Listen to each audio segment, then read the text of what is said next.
queria agradecer porque eu ganhei uma Bíblia. A Juerp, os batistas, através do diretor dele, o nome dele é Almir dos Santos Gonçalves Júnior. Ele mandou uma Bíblia para mim. Está aqui. Eu agradeço. E a gráfica se chama Geográfica Editora Limitada. Adalto Araújo do Amaral. Me deram uma Bíblia. Para que serve isso? Isso é a palavra de Deus. Ela é perfeita. É daqui que a gente tira as melhores coisas da vida. Todo projeto chega em algum lugar. Esse aqui vai servir como estudo. Na verdade, a minha Bíblia era velhinha. E ela é. É a mesma. E agora eu posso ter ela bonitinha. E ela vai ficar muito bem. Eu agradeço de verdade que o Senhor abençoe. Mateus 12, de 15 a 23. O tema da pregação de hoje é: no silêncio interior ainda há esperança. No silêncio interior. Quantas pessoas estão morrendo? Quantas pessoas estão vazias? E achando que não tem mais o que vai acontecer. Mas ainda há esperança.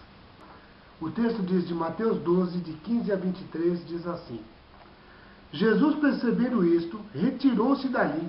Acompanharam-no muitos, e ele curou a todos. E advertiu-lhes que não dessem a conhecer, para que se cumprisse o que foi dito pelo profeta Isaías: eis aqui o meu servo que escolhi, o meu amado, em quem a minha alma se compraz, porei sobre ele o meu espírito, e ele anunciará aos gentios o juízo. Não contenderá, nem clamará, nem se ouvirá pelas ruas a sua voz. Não esmagará a cana quebrada, e não apagará o morrão que fumega, até que faça triunfar o juízo. E no seu nome os gentios esperarão.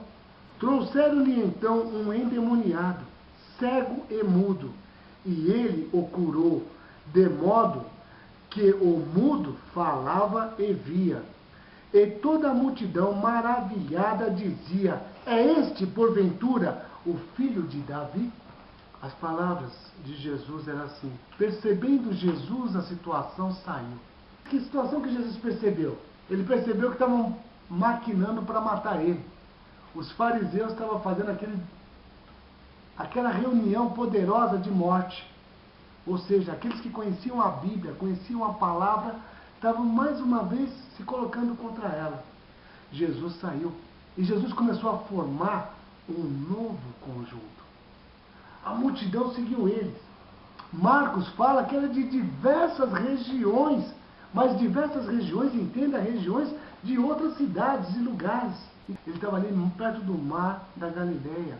Todos que vinham ele curava. Só que ele falava para todo mundo: por favor, falem bastante de mim. Falem do meu nome. Fala que fui eu que fiz. Não foi isso que Jesus fez, não.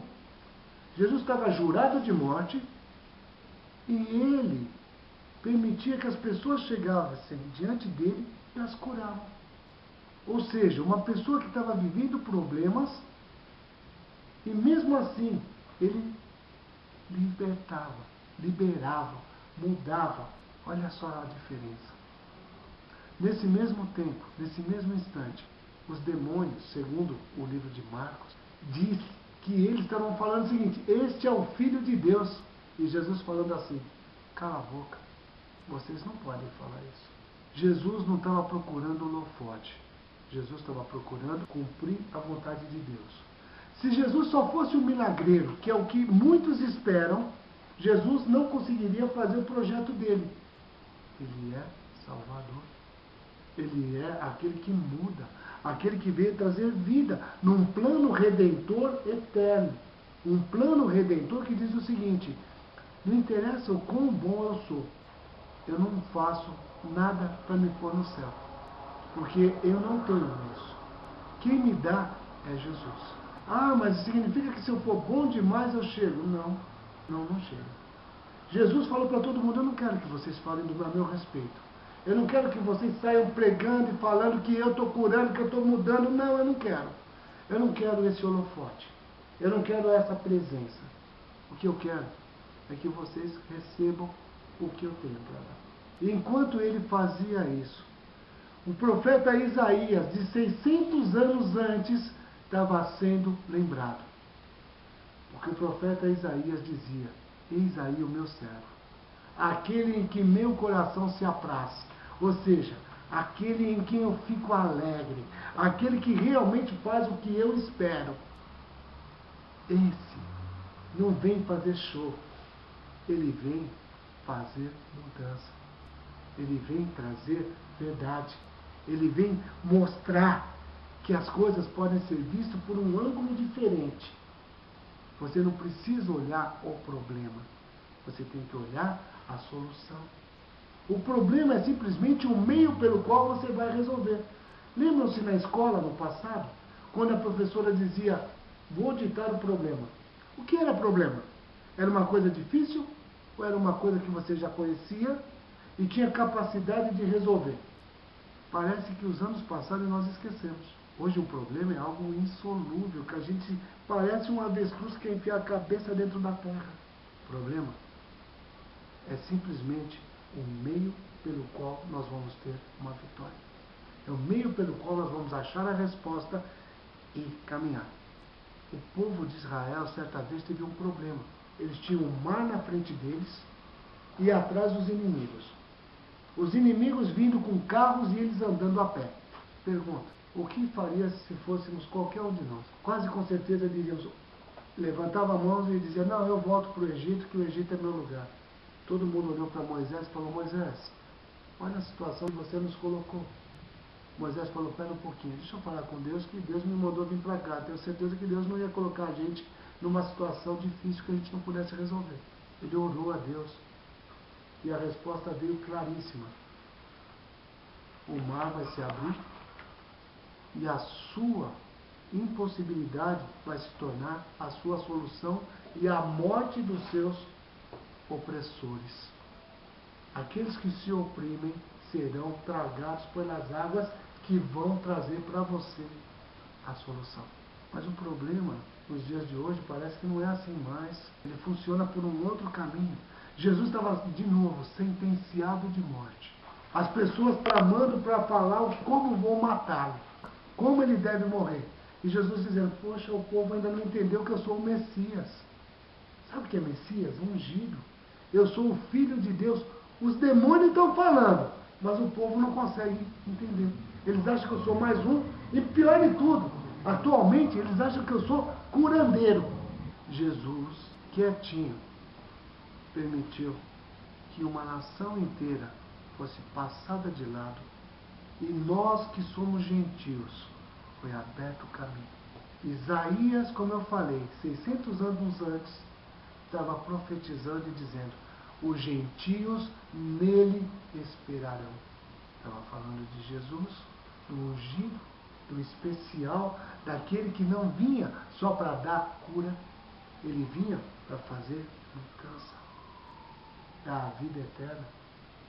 O que adianta você ter tudo e perder a sua vida? O que adianta você, na verdade, nessa vida, estar lotado de pessoas, muitas vezes, mas se sentir sozinho e vazio? E quando você vai para o seu espaço, o seu lugarzinho que é só seu, você se sente como se fosse uma pessoa esquecida.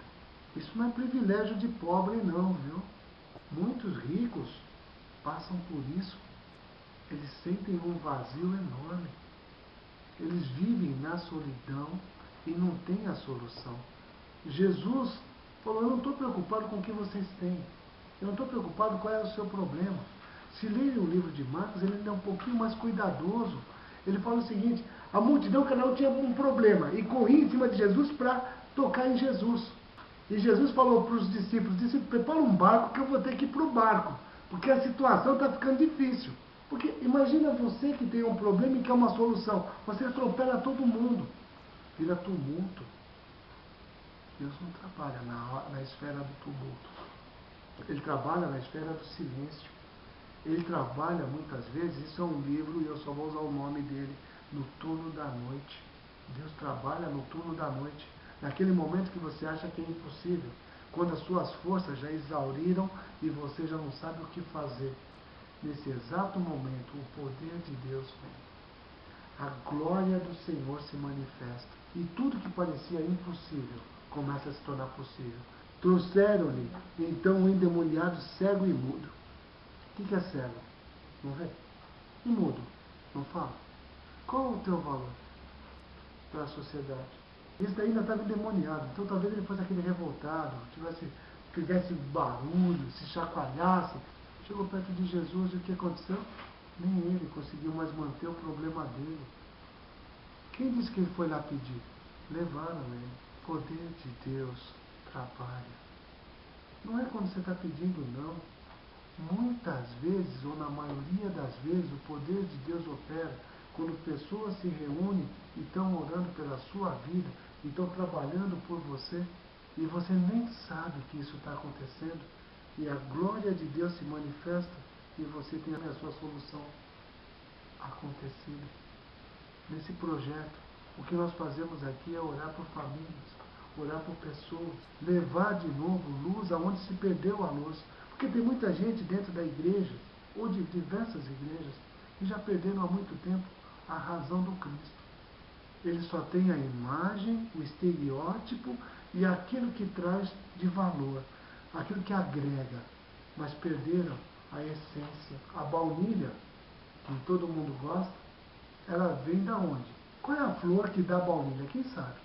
É a orquídea. A orquídea dá a baunilha, o favo dele. E o favo é caríssimo.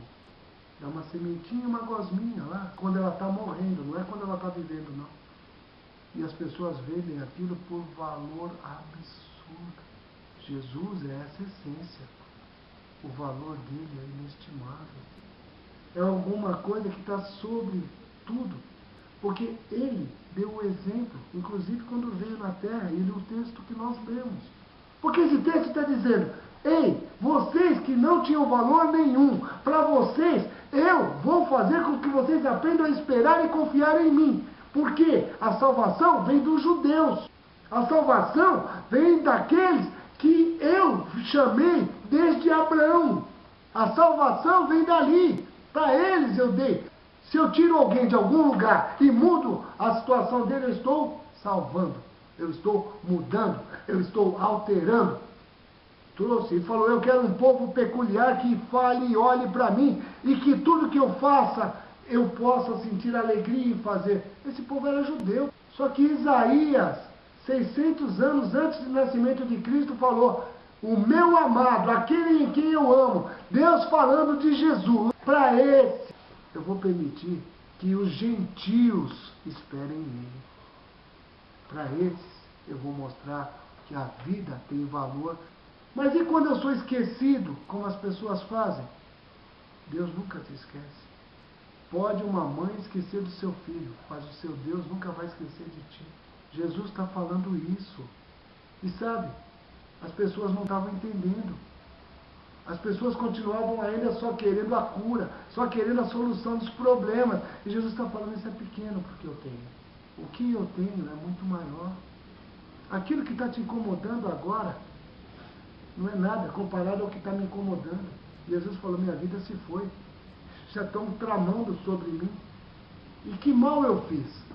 Só porque eu disse que é lícito curar uma pessoa com problema de mão mirrada dentro da sinagoga? Isso é motivo para querer a minha morte? Só porque eu curei esse povo? Isso é motivo para querer a minha morte? Jesus, na verdade, ele ficou quieto.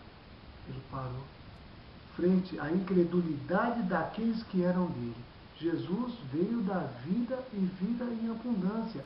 A época da graça foi liberada. Nós não vivemos mais debaixo da lei. Nós não vivemos mais debaixo de jugo de homens, de pessoas. Nós vivemos debaixo da autoridade de Jesus.